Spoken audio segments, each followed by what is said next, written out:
It's Duck. I want to talk about the tenant media, Tim Pool, and U.S. government issue. All right, so let's start from the beginning. All right, Tim Pool was defamed by Kamala Harris's campaign because they posted on Twitter that Tim is saying that he wants to have half the country executed for not supporting Trump. This all comes from a edited video that the Kamala campaign released on Twitter that showed Tim saying that Democrats are guilty of crimes, that Democrats should be punished for their crimes. And Laura Loomer chimed in that they're committing treason, and treason is punishable by death. Tim didn't say anything about death. Tim doesn't even support the death penalty.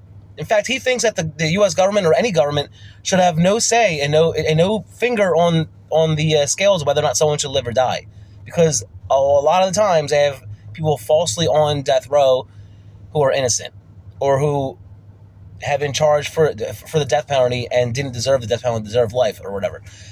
There's the Innocence Project, which gets people off of death row by proving their innocence with DNA records and such. So knowing that this exists, how can you support the government putting people to death? The only real crime that should be punishable by death is already punishable by death, which is treason. But Laura Loomer got treason and sedition confused, because treason means you're betraying your country for another country.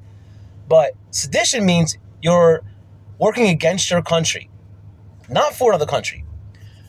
What Tim and Laura were saying, more like Tim was saying, is that the Democrat politicians, the Democrat elites, not the voters, are responsible for a lot of crimes, which include sedition.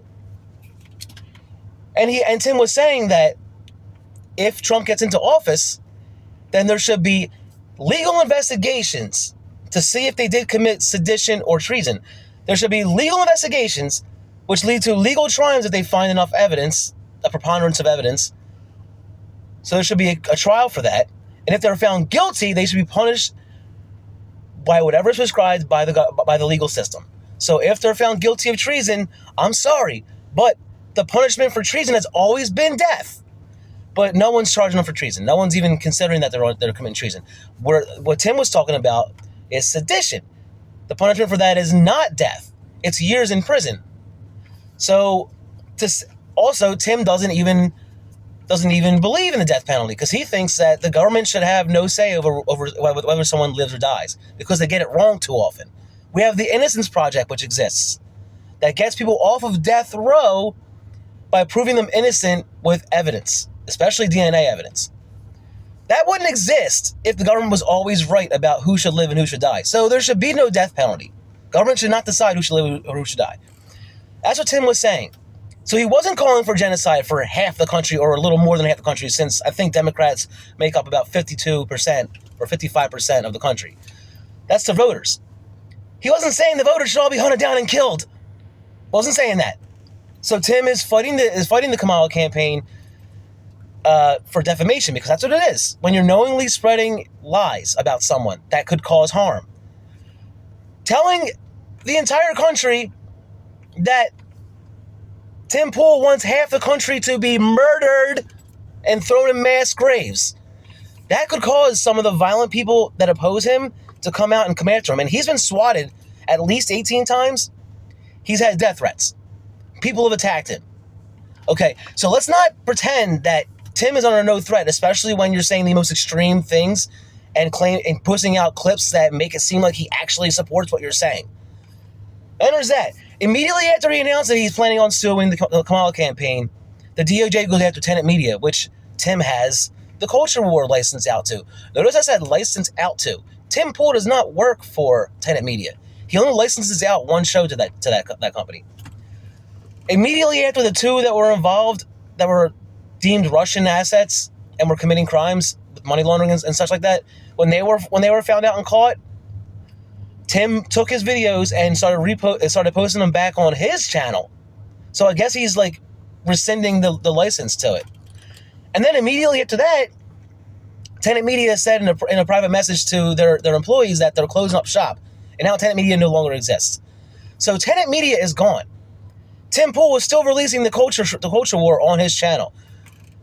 Destiny is out here saying that Tim got paid $100,000 a month by Russia through Tenet Media. What evidence is there? Where's the proof of this? The main thing that Destiny is using to use as evidence that Tim supports Russia at all is that Tim is very adamant that Ukraine is possibly the greatest enemy of America. And I'm sorry, but I tend to think the same way. Not the greatest enemy we face, but we shouldn't be dealing with a country that's known by the world to be one of the most corrupt countries in the world, is now buying weapons from us, not buying weapons from us, the weapons we are giving them from our stockpiles and our wallets. They're now selling those weapons. So Ukraine isn't even using some of our weapons. They're just selling them off. So how are we supposed to believe that this is not a corrupt country? When Tim says that they're possibly our biggest enemy, they're dragging us into war that we have nothing to do with.